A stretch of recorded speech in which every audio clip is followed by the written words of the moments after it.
Chapitre 5, verset 4. Gachitam haditam cham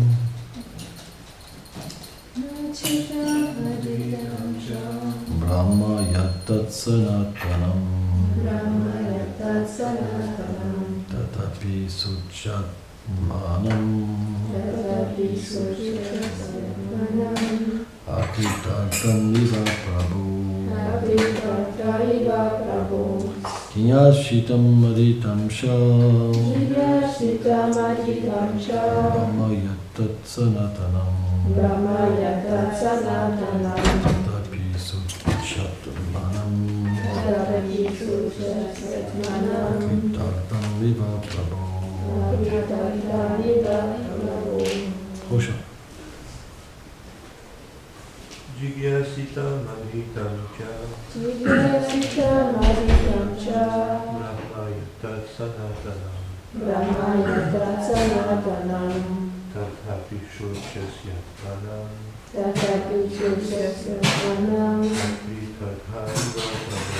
Akritarthaiva prabhu. Jigyasita maritam cha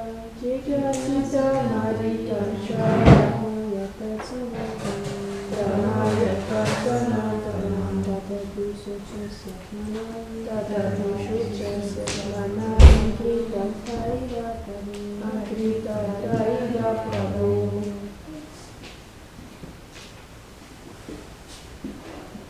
Jigyasitam asitam cha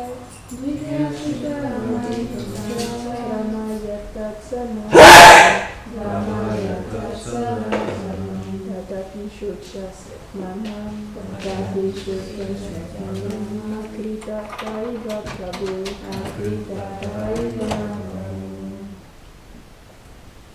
Ok. Avec un grand soin et un grand enthousiasme, tu as aussi étudié le Brahman éternel. Comment se fait-il que tu aies l'air de quelqu'un qui n'a pas réalisé son désir le plus cher, bien que tu en sois suprêmement capable? Il faut demander. Srila Vijay Thakur cite Narada.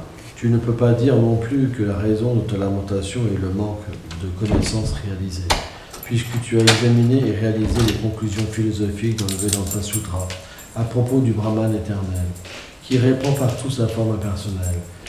Tu n'es donc pas seulement enquis du Brahman, mais tu as aussi compris et réalisé ce Brahman. Fin de la citation. Sridhar Swami dit que le mot Aditam signifie compris ou atteint. Maganati Melandasya Ganam Jalam Shalataya Chakshul Vaditam Yatasmai Shigoladana Namo Vishnu Padaya Krishna Pestaya Bhutale Srimati Bhakti Vedanta Swami Nitinamini Namaste Sarasvati Devi Golavani Pachalini Veshesha Sumini Pachatya Deshataya.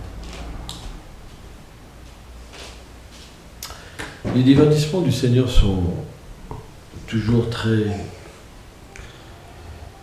diversifiés et toujours étonnants.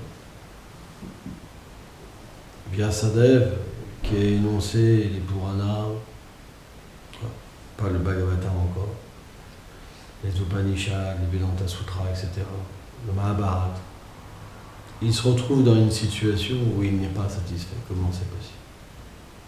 Lui qui est un secte Vajavata, un jiva mis en pouvoir par le Seigneur.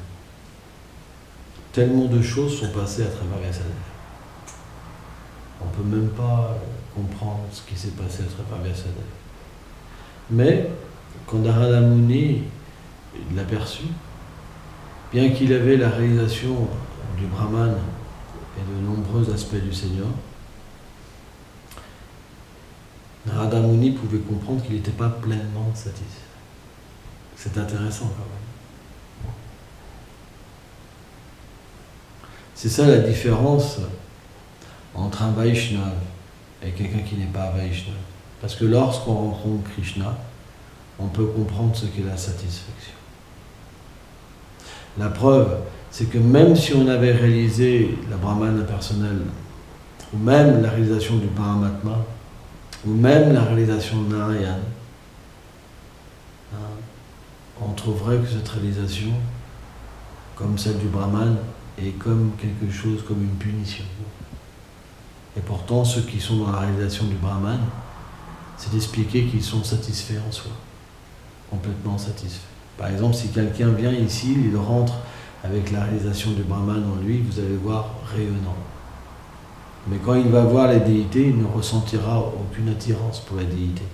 Il les verra comme une manifestation du Brahman. Parce que Krishna, véritablement,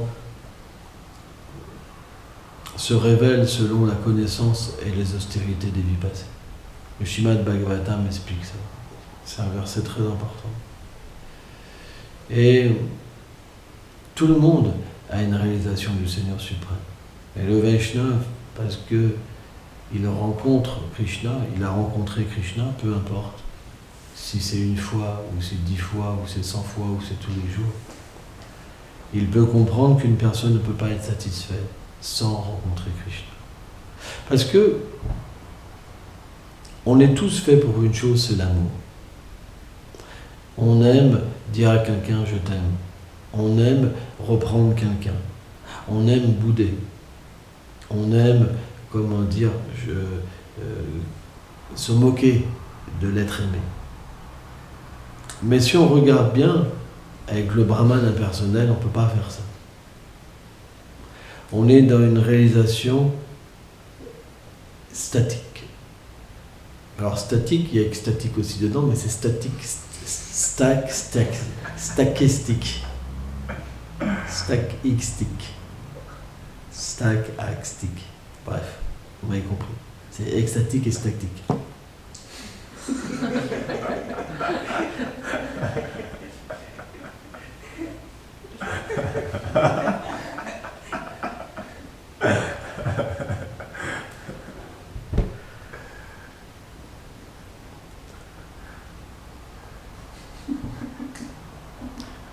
Donc à un moment, même si c'est l'extase,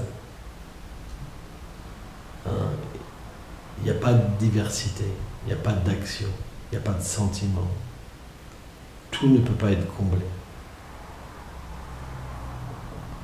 Mais quand la rencontre avec Krishna se fait, c'est pas que vous rencontrez Dieu. Vous rencontrez la situation où vous rencontrez une personne qui devient tout ce que vous attendiez. Tout à la fois. C'est pas simplement juste dans la vision. C'est la senteur. C'est la sensation. C'est la vision. C'est le toucher. C'est le goût. Tout se manifeste en même temps. Et Radharani, elle dit, parce que Radharani est la reine, pour pouvoir goûter Krishna, personne ne goûte mieux que Krishna que Radharani. Parce qu'elle est la personnification de la dévotion. Qu'est-ce qu'elle dit, Radharani ? Elle dit à ses amis, en fait, que son mental, ses sens, ils sont attirés de chaque côté par Krishna d'une manière différente, comme si ils étaient attelés par des chevaux et tirés, tellement que c'est puissant. Comment on pourrait imaginer une telle chose ? C'est-à-dire que Radharani, elle meurt tellement que les sentiments sont élevés, tellement que chacun de ses sens veut rencontrer Krishna, qu'elle devient complètement perdue. Perdue parce qu'elle est emportée dans toutes les directions à la fois. Ça, c'est l'effet de Krishna. Le Brahman ne donne pas cet effet-là. Le Brahman ne donne pas cet effet-là. Et pire encore, c'est que Krishna, bien qu'il est le suprême attractif, la suprême objet qui attire tous les êtres et qui est complet dans tous les domaines, qui a des qualités merveilleuses et une douceur merveilleuse, bien qu'il soit illimité, qui contient tout, pour vous, pour chacun de ces dévots, on a tous un désir particulier. Alors il devient complètement, d'une manière illimitée, disposé à que vous puissiez combler votre désir. Ça, c'est Krishna. Et il y a des milliards de dévots. Et Krishna peut être à la fois dans toutes ces circonstances-là en même temps. C'est pourquoi celui qui rencontre Krishna, il est vraiment satisfait. Personne d'autre. Aucune personne n'a trouvé la satisfaction avec une femme, des enfants, une fortune. C'est une satisfaction toute petite. Et tout le monde le sait, c'est minuscule. Même la réalisation du Brahman, elle permet de se détacher du monde matériel, complètement. Tellement le goût est supérieur à tout ce que les êtres peuvent nous offrir. Mais même ça, celui qui a goûté une fois Krishna, il ne peut même pas vouloir méditer sur le Brahman. Même ça, il délaisse. Vous vous rendez compte ? Pourtant, quelqu'un qui a rencontré une fois Krishna, c'est très facile pour lui de méditer sur le Brahman. Très très facile. Il suffirait qu'il fasse 3 respirations et il pourrait se fondre dans le Brahman. Quoi ? C'est pas qu'on se fond véritablement dans le Brahman, c'est que l'âme, elle a une expérience de l'ananda. Elle a une expérience de la félicité. C'est pas qu'on perd son identité. Jiva Bhutam Sanatana. Éternellement, l'âme est une personne. Éternellement. Jamais on peut perdre son identité. Rappelez-vous toujours cet exemple. J'ai médité là-dessus. Je ne l'ai pas vu écrit des acharyas. C'est quelque chose que j'ai médité. Ou alors, c'est quelque chose que j'ai entendu dans une autre vie, je ne sais pas. Parce que parfois on peut prendre des impressions des vies passées. Mais si vous prenez une goutte d'eau et que vous la mettez dans un bol, vous ne pourrez jamais retrouver la goutte d'eau. Parce qu'elle fait partie de tout le contenu d'eau. Donc si on était Brahman impersonnel, tous ceux qui auraient eu la réalisation du Brahman, ils n'auraient jamais pu revenir en tant qu'entité dans leur corps. C'est irréfutable. Si vous expérimentez que vous êtes l'âme impersonnelle, que vous expérimentez le Brahman, alors vous vous fondez, vous ne pouvez plus revenir. Vous perdez votre identité. C'est comme une goutte d'eau. Si vous la mettez dans un bol d'eau, vous ne pouvez pas vous dire « la goutte d'eau, elle est là ». Vous comprenez ?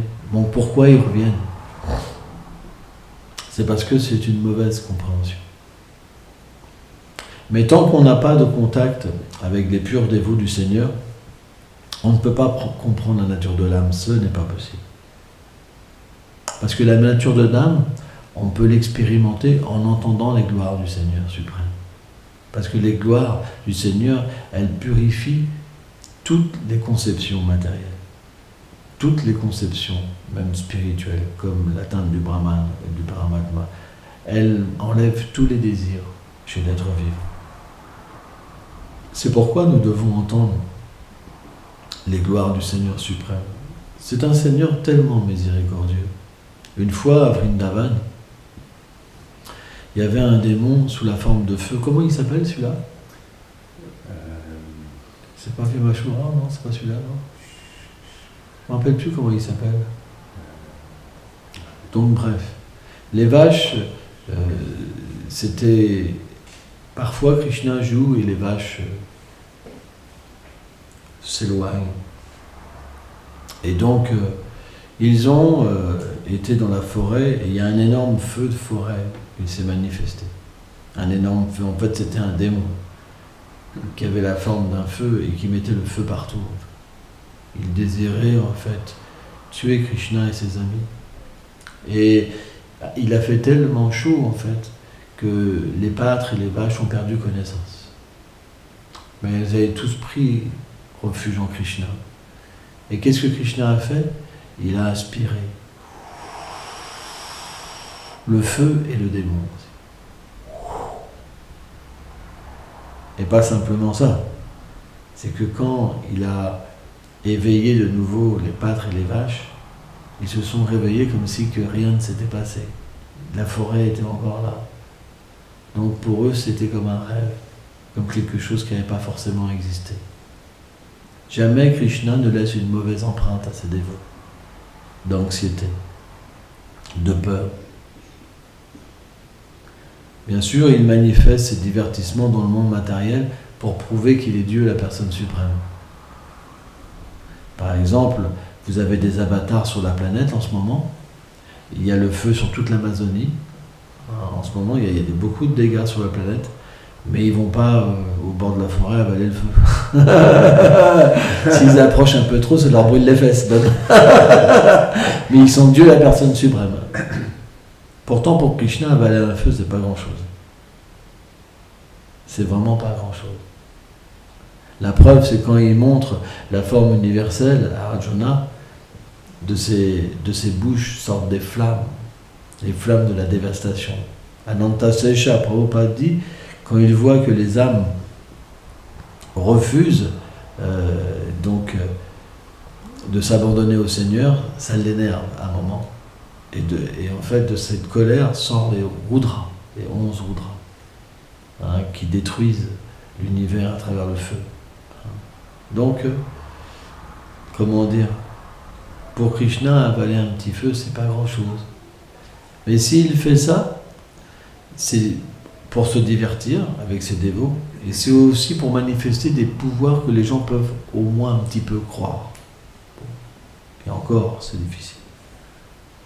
Porter une grande colline sur un petit doigt pendant 7 jours, s'endormir, et manifester en dessous de cette colline un véritable paradis. Cette histoire avec Indra, elle est quand même extraordinaire, cette histoire avec Indra. On voit quand même comment Krishna il rectifie ses dévots. Par exemple, Indra. Combien de dévots s'enorgueillent de leur position, du pouvoir que le Seigneur leur donne? Si Krishna retire le pouvoir, on n'est plus rien. Là, par exemple, en ce moment, je suis en train de parler. Si Krishna m'enlève le pouvoir, je ne peux plus rien faire. Mais pourtant, je peux croire que je suis un grand dévot, ceci, cela. D'ailleurs, j'ai vu sur Internet qu'il y avait un dévot d'ISKCON de 60 ans qui était tombé avec une femme. 60 ans, même à 60 ans. Vous vous rendez compte? Prabhavishnu Swami. Ouais. Et en fait, quand je vois ça, c'est quelque chose qui est effrayant.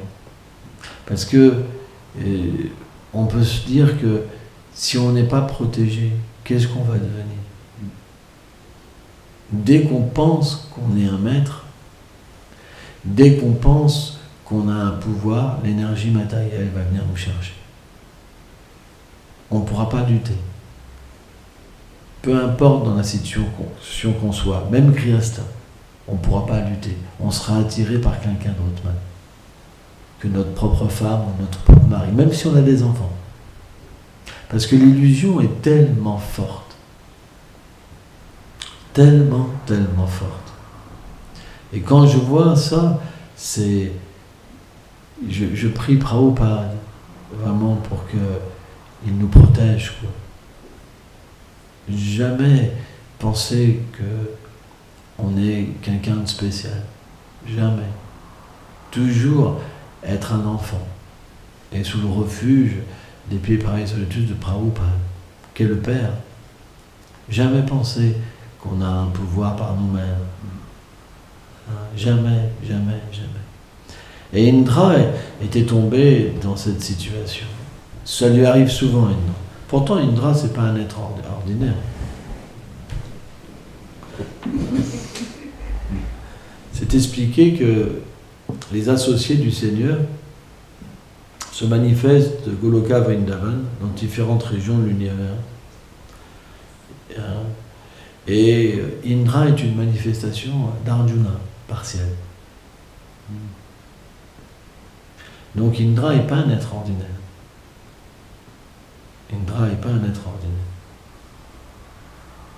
Et donc, Indra, il a une position particulière à Svargaloka, la planète de demi-dieu, où il se fait adorer comme le monarque. Et parfois, malheureusement, ça lui monte à la tête. Et Krishna est très miséricordieux envers ses dévots. Parce que dès qu'un dévot s'enorgueillit, vous êtes sûr que la cavalerie arrive avec la trompette.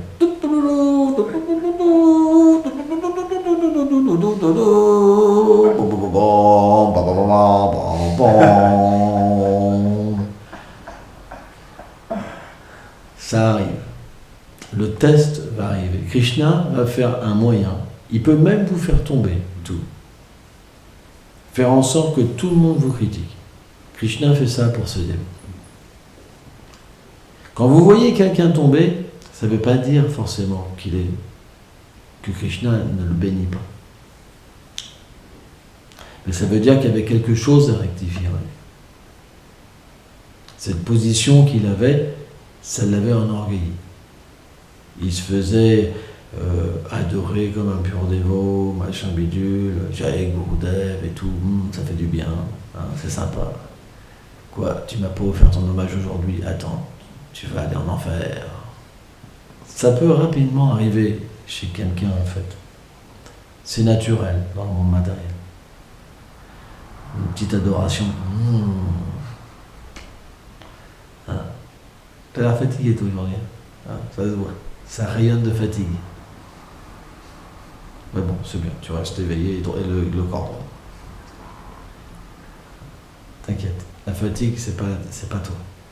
C'est simplement que c'est l'énergie matérielle, il faut le tolérer. Sans en être affecté. Donc, Indra s'était enorgueilli et Krishna devait faire quelque chose pour lui. Parce qu'il aime ses dévots, Krishna. Et Indra est un dévot. Pas complètement pur, bien sûr. Dans ce divertissement, Prabhupada dit les dévots mixtes. Sakama Bhakta. Et Indra, il aime se faire adorer. Il aime ça. Dans ces moments de folie, il aime se faire adorer. Et naturellement, le Seigneur est apparu sur terre. Yada, il vient à intervalles réguliers. Mais quand Krishna vient, le Seigneur originel, personne ne peut le reconnaître. Personne. C'est impossible. Parce que il est si beau et si doux qu'on voit simplement en lui comme un manque, comme quelque chose, comme quelqu'un qu'on a besoin d'aimer, qu'on a besoin de protéger, qu'on a besoin d'embrasser, qu'on a besoin de masser, qu'on a besoin de nourrir. Quelqu'un qui a besoin de quelque chose. Et donc, les demi-dieux, tout ça, quand le Seigneur est trop recouvert de sa douceur, et qu'il attraque ses dévots par ce fait qu'ils pensent même être supérieurs à lui, alors les demi-dieux ne peuvent pas comprendre que c'est le Seigneur suprême. C'est impossible pour eux. C'est impossible. Impossible. Brahma aussi est tombé sur ses... Il était stupéfait et on lui avait dit que le Seigneur était apparu. Et quand il a vu Krishna manger les restes de ses dévots, il a dit ça c'est pas possible. Même Lakshmi, elle ne donne pas ses restes. Elle n'a rien. Sita, jamais elle donnerait ses restes à Ram. Jamais. Jamais. Mais là on voit que quand Krishna est avec les pâtres, et qu'il joue et qu'il fait des blagues. Hein. Les pâtres, ils vérifient si c'est la nourriture la plus succulente. Ils la goûtent pour donner du plaisir à Krishna. Ils la goûtent pour vérifier.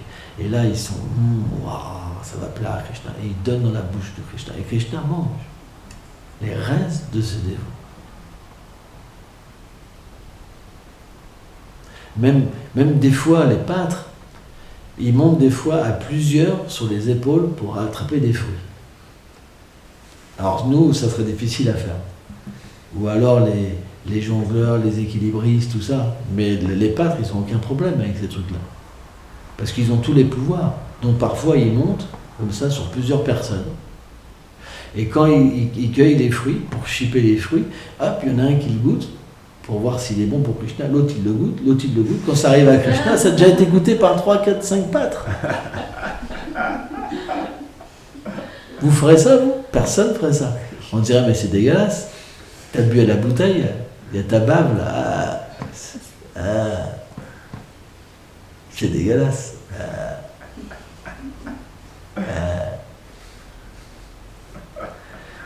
Et pourtant, Krishna, il va se délecter. Parce que chaque dévot, en fait, a mis comme tout son prême, tout son sentiment pour Krishna. Donc c'est comme des additions de sentiments. Vous vous rendez compte? Krishna peut tout goûter, en fait. Il peut tout manger. Parce que tout lui est destiné. Et il peut combler chacun des pâtres, le désir de chacun des pâtres. Et naturellement, quand ils voient Krishna manger, qu'est-ce qu'ils ont envie? De recueillir un fruit et de le goûter, pour voir s'il est encore meilleur. Et qu'est-ce qui se passe? L'arbre, qu'est-ce que vous pensez? Il va donner un fruit encore meilleur. Meilleur, meilleur, meilleur. Donc dans le monde transcendantal, il n'y a pas de fin au lila. Parce que plus vous donnez du plaisir à Krishna à travers une chaîne, et plus la chaîne va donner du plaisir à Krishna. C'est sans fin, dans toutes les références, dans toutes les situations.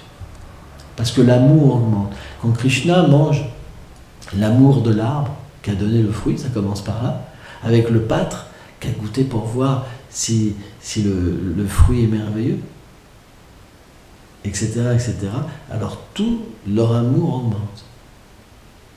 Donc naturellement, leur amour, ça va dire quoi? C'est-à-dire, il en faut d'autres. Et comme le fruit, il est encore meilleur, il n'y a pas de fin. Donc, les lilas du Seigneur, ils pourraient s'arrêter à chaque moment. Ça veut dire tomber dans une spirale. Parce que chaque instant est illimité et toujours meilleur. On ne peut pas connaître ça, nous. On passe d'un truc à un autre. Ça voudrait que à chaque scène, ça pourrait être illimité et tourner en rond, parce que c'est toujours mieux.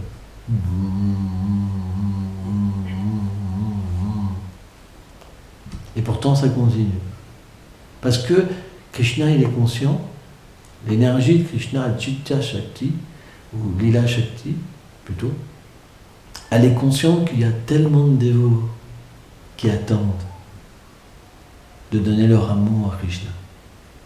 Krishna, c'est comme un grand collecteur d'amour. Il a un grand panier et il cueille les cœurs. Donc un dévot, il devient mis en pouvoir, il pourrait donner même de l'amour illimité à Krishna. Parce qu'il y a une mise en pouvoir qui est là. Mais en même temps, un dévot n'est pas égoïste. Il partage. C'est pour ça que le lila doit continuer. Parce que dans le monde transcendantal, il n'y a pas d'égoïsme. L'égoïsme n'existe pas. Il n'y a qu'une abondance de miséricorde. Si elle voulait Radharani, elle pourrait avoir Krishna pour elle tout le temps. Et pourtant, tout le monde a Krishna. Et c'est ça qui est merveilleux. Donc quand on rencontre Krishna, on rencontre un monde avec Krishna. On rencontre des associés qui sont aussi merveilleux que Krishna. Et on dirait même plus, sans offenser, qu'ils sont plus merveilleux que Krishna lui-même, parce qu'ils sont un réceptacle de son amour. C'est pour ça que les acharyas parfois disent que des dévots comme Shridham, ils sont aussi beaux que Krishna.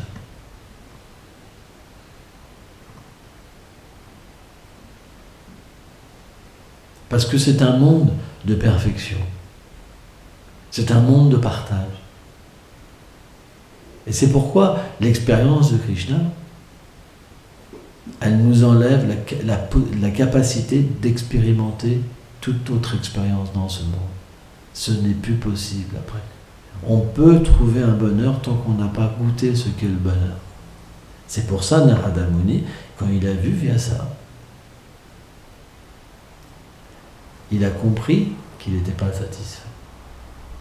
C'est pour ça quand un Vaishnava voit, sans offenser des impersonnalistes, il comprend que même s'ils sont soi-disant là, sourire jusqu'à la banane, ils ne sont pas satisfaits encore complètement.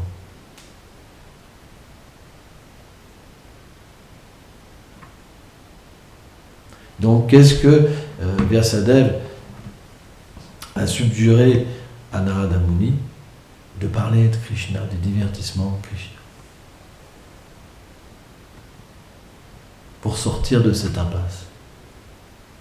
C'est pourquoi quand on a un problème, quand on a des soucis, quand la colère, quand la ceci, la concupiscence va nous chercher, tout ça c'est dû à notre orgueil. Indra, il s'est mis en colère parce qu'il pensait qu'il était le Seigneur suprême. Quand vous vous mettez en colère, quand on est dur avec les gens, c'est simplement parce qu'on a oublié notre relation avec Krishna et qu'on veut châtier les gens et qu'on veut contrôler les gens. C'est pour ça qu'il faut méditer sur ce divertissement avec Indra. Qu'est-ce qu'a fait Krishna pour Indra? Il a dit à Nanda Maharaj et la cour des pâtres, pourquoi adorer Govardhana? Pourquoi adorer Indra?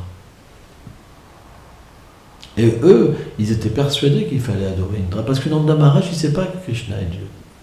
C'est son enfant. C'est tout. Il ne peut rien faire sans Nanda Maharaj. Nanda Maharaj, il le voit pleurer, il le voit voler. C'est pas Dieu. Hein. Dieu, il ne vole pas, il ne pleure pas.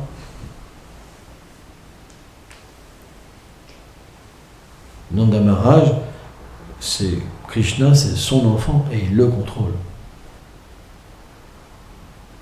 Donc, quand Krishna a demandé à Nanda Maharaj, mais père, qu'est-ce que tu fais? Nanda Maharaj a dit, mais qu'est-ce qu'il va comprendre un petit enfant comme ça? On n'explique pas à un enfant des choses aussi compliquées que des sacrifices. Pourquoi on offre un sacrifice?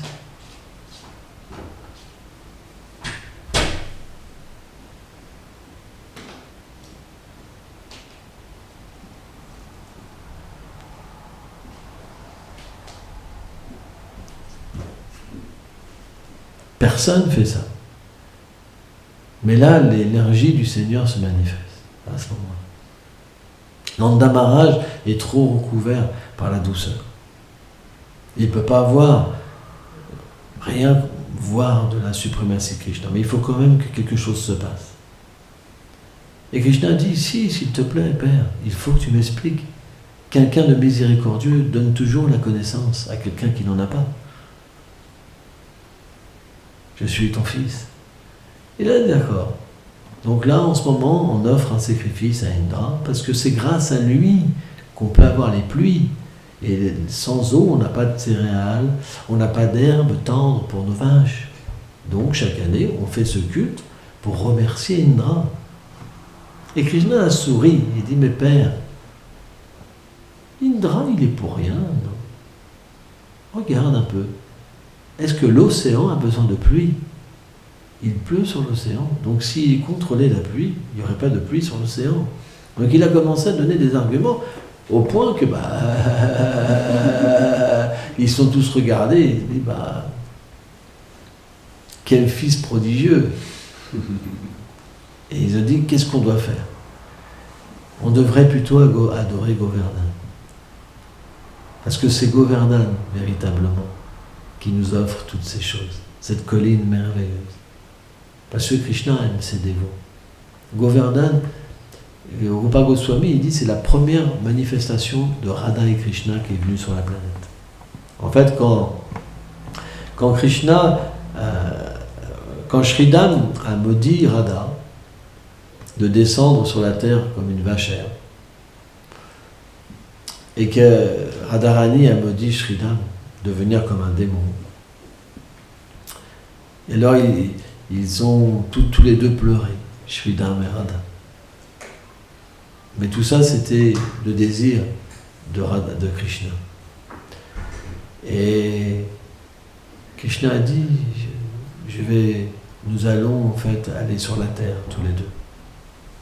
Et Radharani a dit, je veux bien à 3 conditions. Une de ces conditions, c'est qu'il y ait Govardhan. Parce que Govardhan est une manifestation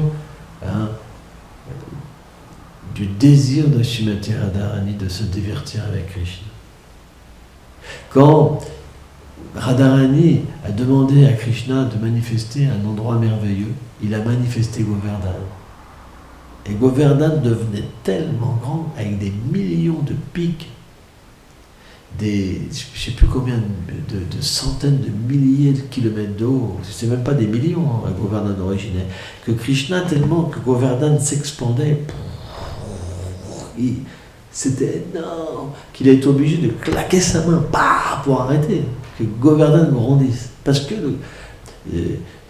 naturellement, le désir de Krishna pour Radharani est sans limite. Il est sans limite. Et Radharani aime cet endroit, parce que c'est comme le cœur de Krishna. C'est une manifestation du cœur de Krishna. Donc Radharani aime cet endroit. Et c'est un endroit vraiment merveilleux, où il y a toutes sortes d'êtres merveilleux. Bref. Et donc, Krishna a dit, on devrait plutôt adorer Govardhan. Et Nanda Maharaj dit, comment on devrait faire? Donc ça, c'est le lila de Krishna. Nanda Maharaj, 5 minutes avant, il pensait que c'était juste un tout petit enfant, et là, maintenant, il lui demande comment on devrait faire. Donc Krishna a expliqué toute la procédure pour adorer Govardhan, en fait. De quelle manière il fallait faire l'abhishek, les yagas, inviter les brahmanas, les vaches, etc. Offrir les montagnes de nourriture, et puis faire une circumambulation, et puis après offrir à tous les êtres, même aux chiens et aux mangeurs de chiens, la nourriture qui a été offerte à Govardhan. Et on sait très bien qu'il y avait des espions. Pourquoi il y avait des espions? Pourquoi Indra, il y avait des espions qui regardaient ça, qui regardaient que le culte de Govardhan, de Indra n'était pas effectué, qu'ils avaient offert à la place à Govardhan. Pourquoi il y avait des espions? Parce que Krishna avait déjà tout orchestré. Qu'est-ce que les espions ils viendraient faire? Vous comprenez? Donc ils sont retournés voir Indra. Indra.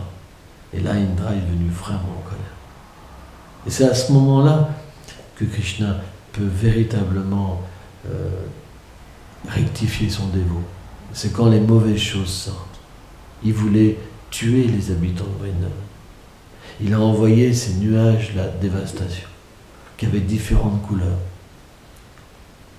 Et à un moment, le ciel s'est couvert noir, comme si que la dévastation allait se manifester.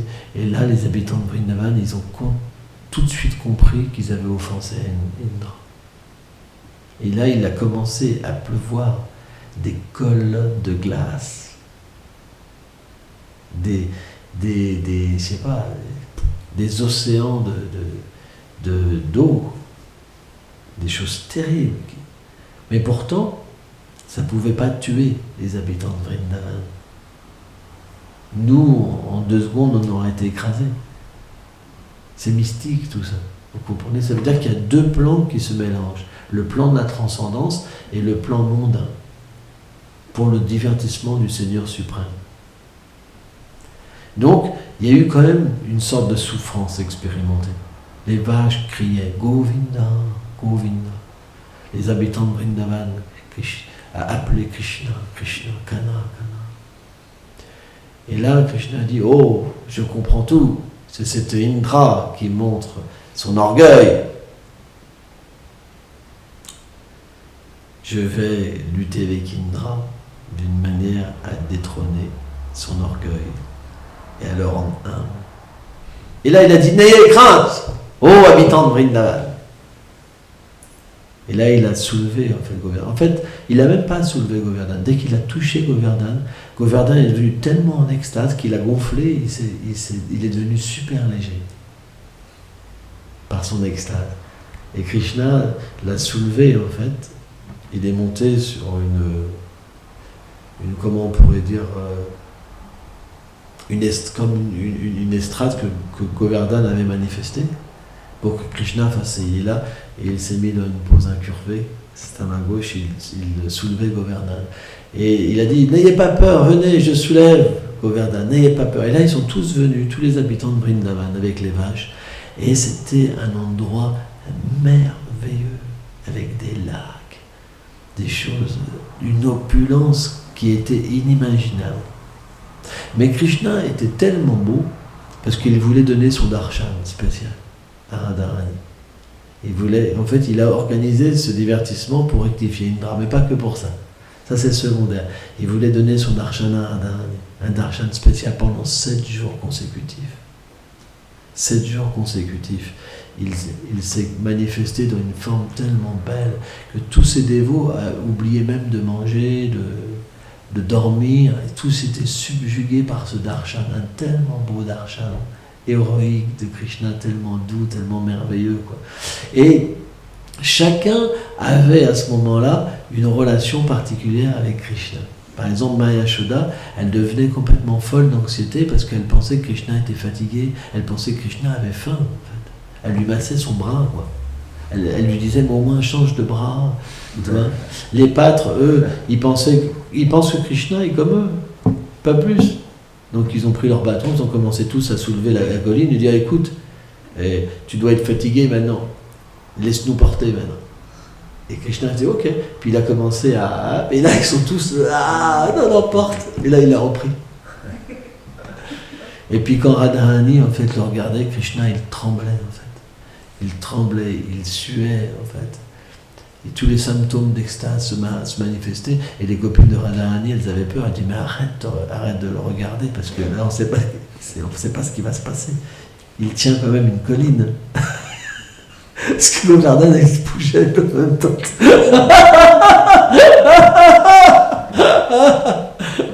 Et pendant ce temps-là, Indra, en fait, le Seigneur avait manifesté son Sudarshan Chakra au-dessus de la colline, qui séchait la pluie, et Ananta sèche était tout autour pour que l'eau ne rentre pas. Et donc c'était les nuages de la dévastation universelle. Et rien ne pouvait toucher Vrindavan. Et donc à un moment, il ne savait plus quoi faire. Donc Indra lui-même est venu en fait, pour jeter une foudre. Mais en fait le Seigneur a véritablement déchargé Indra de tout son pouvoir. Et donc, qu'est-ce qu'il a fait ? Il a réalisé qu'en fait, cette personne, ça pouvait être que Dieu, que son maître, qui était venu sous une forme humaine. Parce qu'en fait, on dit ça parce que c'est la forme éternelle du Seigneur suprême. Mais, voilà, c'est pas que le Seigneur prend une forme, c'est sa forme éternelle. La preuve, la Bible dit aussi que Dieu est fait à l'image, les hommes sont faits à l'image de Dieu. Donc c'est une façon de parler, parce que le corps du Seigneur est bien plus beau, les habitants de Vrindavan sont bien plus beaux, ils ont des grands yeux qui vont presque jusqu'aux oreilles, donc c'est pas du tout la même façon de voir les choses quand même. C'est pas, les corps sont quand même vraiment différents à la fois, quoi. Les bras sont plus longs, etc. Bref. Et donc Indra, il avait réalisé qu'il avait offensé tous les habitants de Vrindavan, les chers dévots du Seigneur suprême. Et c'est à ce moment-là que son orgueil donc, a été complètement déraciné, parce qu'il est venu demander pardon. Et là, ce qui s'est passé, c'est que Krishna s'est isolé un peu des habitants de Vrindavan. Il savait que Indra allait venir, donc il a commencé à marcher un peu autour de Govardhan. Et là, Indra est arrivé avec Surabhi, qui est l'ancêtre des vaches. Et Brahma est venu, Shiva est venu, tous les demi-dieux, toutes les rivières sacrées sont venues, tous les êtres les plus importants de l'univers sont venus. Et Govardhan a manifesté donc un trône pour Krishna. Et ils ont commencé donc à adorer Krishna, à lui offrir des cadeaux, etc. Et c'est expliqué que, en fait, les amis de Krishna, ils pouvaient voir la scène à distance. Et ils se disaient, c'est vraiment bizarre, il y a des gens à 4 têtes, il y en a qui ont 3 yeux. Ils disaient, qui c'est que tous ces gens, qu'est-ce qu'ils font avec Krishna? Ils trouvaient ça vraiment étrange, je trouve. Et donc, les demi-dieux, ils chantaient le Purusha Sukta. Et à un moment, les prêtres, en fait, ils avaient envie aussi d'être avec, de faire comme eux. Donc, ils sont arrivés avec leur flûte, en train de chanter. Et c'est expliqué que Brahma lui-même, il a fait chut, comme ça. Et là, ils ont été super tristes, en fait. Super tristes, parce qu'ils ne pouvaient pas adorer Krishna comme eux. Donc, ils ont été tristes, quoi. Et quand tous les demi-dieux sont partis, qu'est-ce qu'ils ont fait? Parce que Krishna a fait l'arrangement que l'attirail était resté. Ils ont pris l'attirail, ils ont commencé à se moquer de Krishna en faisant l'arti comme ça. Et Krishna, bien sûr, a préféré cette arti-là que l'arti de demi-dieu. Donc Vrindavan est une terre très difficile à comprendre.